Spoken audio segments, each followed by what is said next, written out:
Full infinitives, or two infinitives, are a fascinating aspect of English grammar that can add depth and clarity to our writing. Essentially, a full infinitive is formed by taking the base form of a verb and adding to in front of it. For instance, the verb be transforms into to be. This construction is not just common, it's essential for expressing various ideas in our sentences. One of the primary uses of full infinitives is to show purpose or intention. When we want to explain why someone is doing something, we often use a full infinitive instead of saying in order to. For example, consider the sentence, Mom left to buy milk. Here, to buy clarifies the purpose of Mom's departure. Similarly, I'm writing this email to tell you something important illustrates how the infinitive adds context to the action of writing. It's a simple yet effective way to convey intention. Full infinitives also serve to modify nouns, acting as adjectives. Take the sentence, we need a hero to save us. The phrase to save provides additional information about the noun hero. Another example is, would you like something to drink? Here, to drink modifies something, giving us a clearer picture of what is being offered.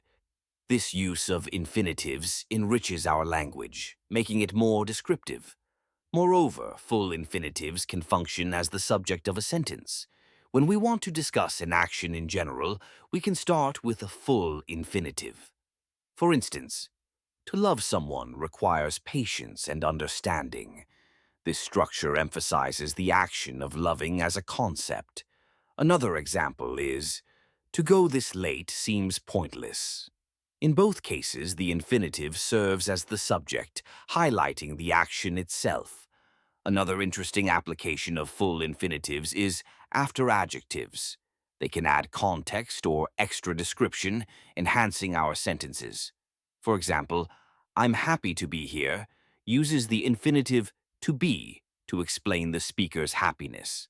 Similarly, isn't it nice to leave the city adds a layer of meaning to the adjective nice. This usage allows us to express feelings and states more vividly. Full infinitives also come into play with the adverbs to and enough. When we use these words, the full infinitive helps clarify the reason behind the statement. For instance, I have too many books to fit in my backpack explains why the number of books is an issue. In we collected enough firewood to last the winter, the infinitive to last specifies the purpose of the firewood collection.